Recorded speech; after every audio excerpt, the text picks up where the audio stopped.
Welcome बच्चों, good morning. Today we are going to start with the topic 3 of electrostatic, that is uh, properties of charges. Basically there are two kinds of charges. One is positive and another is negative charge. तो इसमें properties कैसे बता सकते हैं हम लोग? देखिएगा, एक पॉजिटिव चार्ज और एक नेगेटिव चार्ज है. तो एवरीबडी नोज कि like charges repel each other and unlike charges repel each other. ये एक्सपेरिमेंट से भी हमने देखा, जो एम्बर रॉड के और वूलन के साथ रब करने के बाद जब हम उसको सेम मटेरियल के साथ में एम्बर रॉड के साथ ही दोबारा से कंटेक्ट में लाते हैं, पास लेकर आते हैं, तो रिपल्शन होता है. दो ग्लास रॉड हैं, उनको सिल्क के साथ रब कर लीजिए, दोनों ग्लास रॉड्स को एक दूसरे के पास लाएंगे तो they will repel each other. ठीक है, एक ग्लास रॉड है, सिल्क के साथ रब किया, एक प्लास्टिक रॉड है, वूलन के साथ रब किया, एक पर एक रेजिनियस चार्ज वेटरस चार्ज आएगा, एक पर रेजिनियस चार्ज आएगा. दोनों को अगर हम एक दूसरे के पास लेकर आते हैं तो क्या होता है? अट्रैक्शन होता है. तो इससे पता चला कि जो लाइक चार्जेस हैं वो अट्रैक्ट करते हैं, अब रिपेल करते हैं, और अनलाइक चार्जेस रिपेल करते हैं, अट्रैक्ट करते हैं. देख लीजिएगा, तो फर्स्ट प्रॉपर्टी हम यहाँ पर लिखते हैं, means like charges attracts repel each other. ठीक है, रिपेल ईच अदर. दूसरी प्रॉपर्टी हम यहाँ पर लिखते हैं, अनलाइक चार्जेस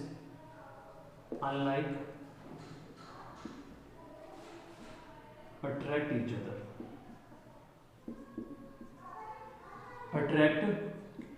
अदर. ठीक है, तो यहाँ पर हम कॉम्बिनेशन भी लिख देते हैं, आपको कोई कंफ्यूजन ना हो. हम बात कर रहे हैं पॉजिटिव की और नेगेटिव की. यहाँ हम बात कर रहे हैं पॉजिटिव नेगेटिव की. ठीक है. दूसरा, थर्ड प्रॉपर्टी के बारे में अगर हम बात करें, जो मेन प्रॉपर्टी हमें यहाँ पर डिस्कस करनी है, ये तो ज़्यादातर बच्चे जानते ही हैं. थर्ड प्रॉपर्टी के बारे में अगर हम बात करें तो that third property is about quantization of charge. One of the important topic, quantization of charge. Quantization ZA लिख लो, ऐसे लिख लो, कोई फर्क नहीं पड़ेगा. Quantization of charge, what does it mean? Quantization, quant मतलब क्वांटम, मतलब डिस्क्रीट से है हमारा. ठीक है, डिस्क्रीट का मतलब आप ऐसा समझ सकते हैं, अभी हमने आपको बताया किसी भी बॉडी के ऊपर जो चार्ज होगा, मान लीजिएगा कोई भी बॉडी है, इस पे अगर टोटल चार्ज Q है, if it has total charge Q on the surface, then या in the body if there is a charge Q, then Q should be the integral multiple of the basic charge. और basic charge क्या है? Charge on an electron, that is 1.6 into 10⁻⁻19 coulomb. ठीक है, अब मान लीजिएगा इसमें क्या, हम क्या कहना चाह रहे हैं आपसे, या तो इसमें चार्ज होगा 1e 2e 3e 4e 5e, means 5 multiply by this, 6 multiply by this, 15 multiply by this, number of electrons multiply by charge on electron will give you the charge. Suppose this is a conductor and it loses electron. अगर ये एक electron lose करता है, ये इसमें से एक electron बाहर चला जाता है, तो इस पर प्लस जो चार्ज कितना होगा, charge would be plus E, ऐसे हम कह सकते हैं. ठीक है, पॉजिटिव होगा, प्लस E होगा, बिकॉज 1 इलेक्ट्रॉन यहाँ पर लूज हुआ है. ठीक है, इसमें से एक और इलेक्ट्रॉन चला जाता है, तो इस पे चार्ज कितना और हो गया, that is plus 1 more E. एक इलेक्ट्रॉन और लूज हो गया, एक और चार्ज बढ़ गया. एक और इलेक्ट्रॉन यहाँ से चला जाता है, तो इस पे चार्ज कितना हो गया, प्लस E. अगर हम इन सबको ऐड करें तो 3 इलेक्ट्रॉन, यहाँ पर 3 इलेक्ट्रॉन्स का लॉस हुआ है, तो यहाँ पर प्लस 3E चार्ज आ गया है. ठीक है, देखिएगा, ये जो चार्ज इसमें से रिलीज हुआ है, नेगेटिव चार्ज रिलीज हुआ है, और कभी भी नेगेटिव चार्ज अगर लूज होता है, रिलीज होता है, तो अपोजिट में क्या डेवलप होगा, पॉजिटिव चार्ज डेवलप होगा. कोई भी मेटल है, अगर सोडियम है, suppose sodium if you are having sodium में अगर हम एक इलेक्ट्रॉन रिलीज करा दें यहाँ से, तो सोडियम क्या बनेगा, सोडियम आयन बनेगा, सोडियम पॉजिटिव बनेगा. राइट.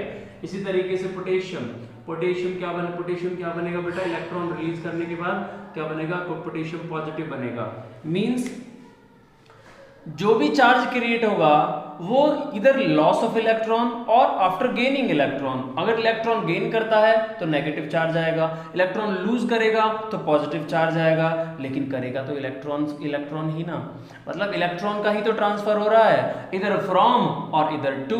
या तो सरफेस पर आ रहा है या तो कंडक्टर बॉडी के अंदर इलेक्ट्रॉन आ रहा है, ठीक है, बॉडी पे इलेक्ट्रॉन आ रहा है या बॉडी इलेक्ट्रॉन रिलीज कर रही है, तो दैट इज हुआ क्या, इलेक्ट्रॉन। आधा इलेक्ट्रॉन तो नहीं हुआ ना, it should be complete electron, it is complete electron always. कभी देखा है आपने आधा इलेक्ट्रॉन, 1.5 इलेक्ट्रॉन, नहीं सुना होगा कभी।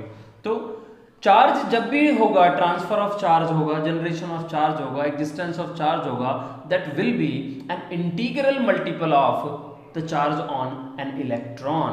प्लस माइनस इसलिए लगाया है, लूज करेगा इलेक्ट्रॉन तो प्लस आएगा, और गेन करेगा, जो बॉडी गेन करेगी, मान लीजिएगा ये बॉडी एक है जिसने 3 इलेक्ट्रॉन गेन किए हैं, यहाँ हम एक और बॉडी मान लेते हैं, बॉडी ए, बॉडी बी, ये तीनों इलेक्ट्रॉन इस पे आ गए, ठीक है। इसने तो +3e लिखने का मतलब है, आप ऐसा लिख सकते हैं यहाँ पर कि ये 3 इलेक्ट्रॉन इसमें लूज किए हैं, लूजिंग, ये 3 इलेक्ट्रॉन लूजिंग वाला केस है, और ये 3 इलेक्ट्रॉन्स गेन वाला केस है।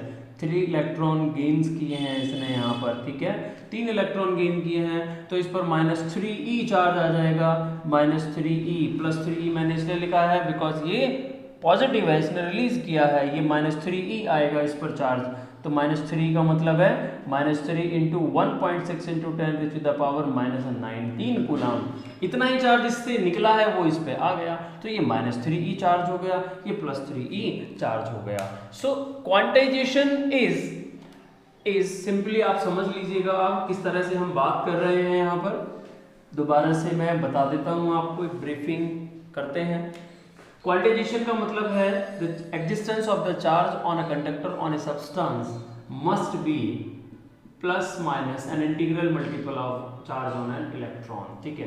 वैसे तो atom as a whole is electrically neutral होता है, मेटल के ऊपर या किसी भी सब्सटेंस के ऊपर अपने आप चार्ज थोड़ी ना आएगा, वो तो न्यूट्रल है, ठीक है। जब उसमें से ट्रांसफर होगा, चाहे इंडक्शन की हेल्प से, चाहे फ्रिक्शन की हेल्प से, कंडक्शन की हेल्प से, इस तरह से अगर उसमें कोई भी प्रोसेस उसके कांटेक्ट में वो आता है, ठीक है, तो वहां पर चार्ज का जनरेशन होगा, और चार्ज किस फॉर्मेट में जनरेट होगा, प्लस माइनस ई के फॉर्मेट में जनरेट होगा, ठीक है। So that is quantization principle, means n is यहाँ पर आपके पास n बिलोंग्स टू मैं सिंपली इंटीजर लिख रहा हूँ, ठीक है। वैसे तो z सिंबल यूज होता है मैथमेटिक्स में, बट मैं यहाँ पर लिख देता हूँ इंटीजर से ये बिलोंग करेगा, ठीक है, belongs to integer, right. This was quantization of charge and it helps a lot in solving variety of numericals। आपको नंबर ऑफ इलेक्ट्रॉन ट्रांसफर निकालने हो, आपको एक एग्जांपल बताते हैं आपको यहाँ पर। सपोज देखिएगा, आप कहते हैं कि calculate the number of, let me have the problem first, then I will write it over here. Question on the screen is, for an example, calculate the number of electrons in 2 × 10⁻⁻10 coulomb charge. आपको number of electrons निकालने हैं, इसके अंदर कितने हैं, plus का दे रखा है, ठीक है। तो Q आपको गिवन है बेटा 2 × 10⁻⁻10 कूलम। आपको क्या करना है, Ne के बराबर पुट कर दो इसको, Ne = Q होता है, Q = Ne, अरे कंफ्यूज नहीं होना भाई, Q = +Ne क्योंकि प्लस चार्ज है, ठीक है, Ne के बराबर आ गया। तो आपको यहाँ से n निकालना है, number of electron, that is Q/E हो जाएगा। Q कितना दे रखा है, 2 × 10⁻⁻10, इलेक्ट्रॉन पर कितना होता है, 1.6 × 10⁻⁻19, तो 12.5 × 10⁻8 इलेक्ट्रॉन्स, ठीक है। कैलकुलेशन करेंगे तो ये आपके पास आंसर आएगा। This is how we can calculate number of electrons in a given charge. और अगर नंबर ऑफ इलेक्ट्रॉन हमें गिवन है, then total charge can also be calculated by applying Q = Ne। One question is on the screen, calculate positive or negative charge, positive और negative charge in a cup of water. अब देखिए भैया, cup of water का कोई size नहीं है, cup of water हम मान सकते हैं 100 ml है, 100 ग्राम का कप है, 100 ml मीन्स 1 ग्राम पर सीसी के हिसाब से अगर हम बात करें तो 100 ग्राम का मान सकते हैं। हम इसको 250 ml का भी मान सकते हैं। Let cup of water, volume of cup of water means जो फिल्ड है, या वॉल्यूम ऑफ वाटर हम बात करें, ठीक है, वॉल्यूम ऑफ वाटर इसमें कितना है हमारे पास, मान लीजिएगा 250 ml है, ठीक है, 250 cc। और अगर हम इसकी बात करें तो इसमें करस्पॉन्डिंग मास कितना हो जाएगा, 250 ग्राम, ठीक है, राइट, ओके। वाटर की बात कर रहे हैं बेटा, वाटर हमारे पास H2O है, H2O मॉलिक्यूल। तो सबसे पहले तो हम ये देख लेते हैं कि 250 ग्राम में कितने नंबर ऑफ मॉलिक्यूल्स हैं, उसके लिए हम एवोगैड्रो कंसेप्ट लगाएंगे। तो 18 ग्राम इसका 18 होता है, 18 ग्राम होता है इसका एटॉमिक मास, ठीक है, 18 ग्राम होता है वाटर का। तो 18 ग्राम में हमें नंबर ऑफ मॉलिक्यूल्स निकालने हैं। तो 18 gram of water contains water have molecules, number of molecules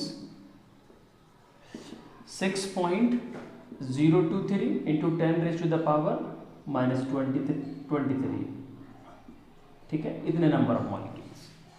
सो 250 ग्राम में कितने होंगे बेटा, 250 ग्राम कंटेन्स, तो 250 ग्राम में कितने हो जाएंगे 6.02 into 10 raised to the power 23 divide by 18 multiply by 250, ठीक है।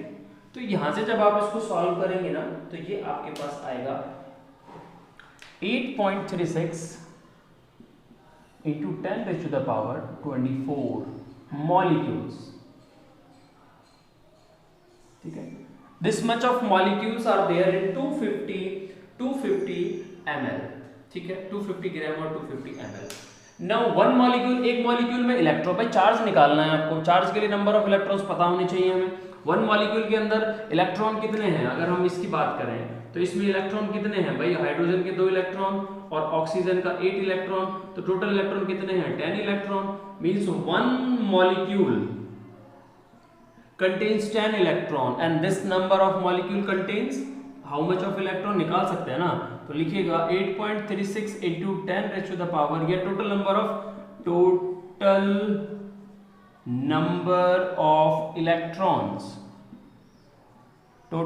electrons कितने हो जाएंगे बेटा, 10 से मल्टीप्लाई कर दो, 8.36 इंटू में 10 रेज़ टू द पावर 24, तो नंबर ऑफ मॉलिक्यूल्स हैं। और एक मॉलिक्यूल में कितने इलेक्ट्रॉन है, 10 इलेक्ट्रॉन है। तो simply 8.36 into 10 raise to the power 25 molecules ये बन गए, सॉरी इलेक्ट्रॉन्स बन गए, नॉट मॉलिक्यूल्स, इलेक्ट्रॉन्स बन गए ये, ठीक है, हमारे पास ये इलेक्ट्रॉन्स बन गए। Very simple. Now this much of number of electron charge can be calculated quantization से। चार्ज आपके पास कितना होगा, as Q is equal to plus minus N E, ठीक है। तो कितना हो गया, एन कितना है हमारे पास, नंबर ऑफ इलेक्ट्रॉन 8.36 इंटू में 10 raise to the power 25 into में चार्ज ऑन इलेक्ट्रॉन 1.6 इंटू में 10 raise to the power minus 19 coulomb. So this much of charge यहाँ पर आपके पास आएगा।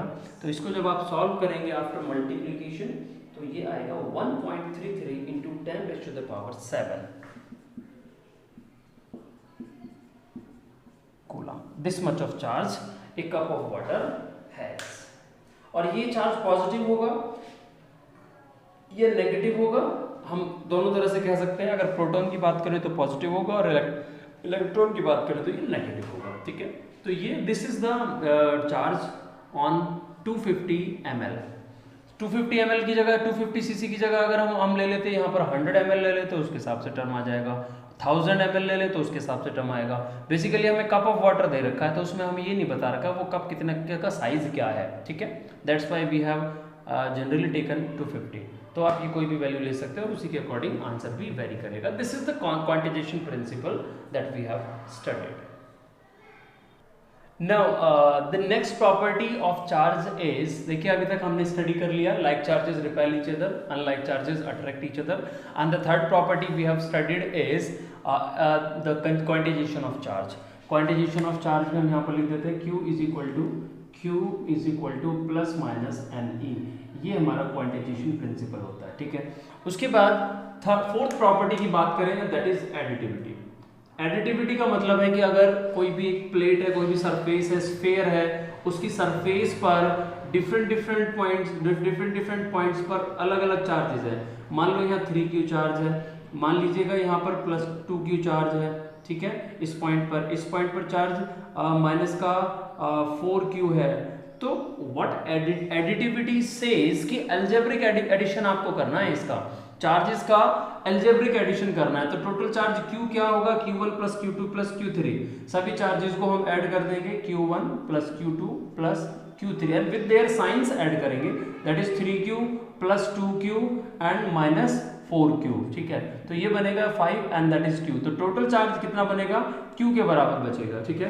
तो ये सब मिला के अगर हम बात करें तो इस स्फीयर के ऊपर चार्ज कितना हो जाएगा, सिर्फ Q हो जाएगा। सारे चार्जेस ऐड हो गए आपस में विद देयर अलजेब्रिक साइंस, ठीक है। That is simply additivity. And the last one property is conservation of charges. इसको हम इधर ही लिख देते हैं यहाँ पर, that Q is equal to Q1 plus Q2 plus Q3 plus so on at different points. Additivity है conservation of charge, conservation of charges. This is the last property of charge that we are going to study here. Conservation means अगर हम बात करें कोई भी isolated system which is independent from surrounding, ठीक है, बिल्कुल अलग से एक सिस्टम है। तो क्वांटाइजेशन, तो इसका मतलब है कंजर्वेशन का मतलब हम यहाँ पर बात करते हैं कि total charge on the system remains constant, ठीक है। और या हम ये भी कह सकते हैं, कॉमन स्टेटमेंट होती है कि charge can neither be created nor it can be destroyed but it can be converted from one form to another form. तो इसमें हम लिखते हैं total charge on an isolated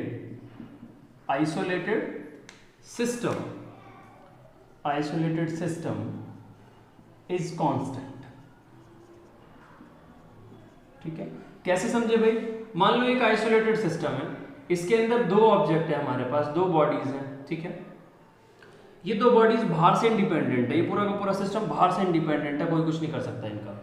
मान लीजिएगा इस पर 3Q चार्ज है, सेम साइज की बॉडी है, सेम साइज का सेम स्ट्रक्चर है, एवरीथिंग इज सेम। यहाँ ये हमारे पास 6Q है, राइट, ये 3Q है, ये 6Q है। तो चार्ज जब हम क्या करते हैं, देखिए टोटल सिस्टम पर कितना चार्ज है, 3Q plus 6Q। Total charge कितना है इसके, इसमें 9Q है, 6 प्लस 3 9Q चार्ज यहाँ पर टोटल है, ठीक है।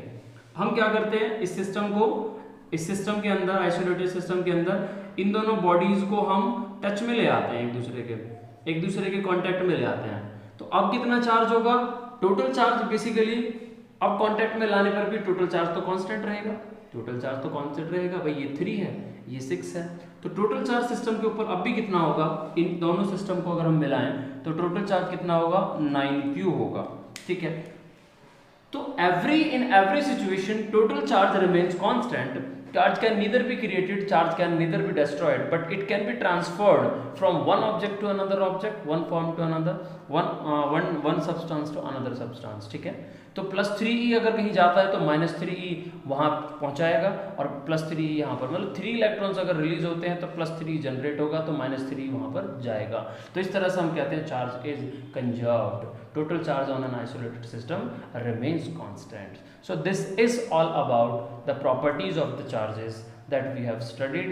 In next video we are going to start with the main concepts of this chapter, starting from Coulomb's law and proceeding further for various derivations of forces in medium, in different mediums, in air, in vacuum, a new term like permittivity of medium, permittivity of space, such kinds of things we are going to start in the next lecture. And आप ये समझिएगा कि जो main chapter है वो शुरू होगा next video से ही, ठीक है। ये ब्रीफ इंट्रोडक्शन था, इंट्रोडक्टरी टर्म्स थी, इसमें जनरल प्रॉपर्टीज थी, डिस्कवरी ऑफ चार्ज था, जो हमने अभी तक इन फर्स्ट 3 टॉपिक्स में डिस्कस किया है। तो चैनल पर बने रहें, लाइक करें, शेयर करें, सब्सक्राइब करें, ठीक है। और कमेंट बॉक्स में कमेंट करें, जो भी चीज़ें आपको अच्छी लगती हैं उन चीज़ों के बारे में आप कमेंट करें, ठीक है। बस बने रहें। God bless.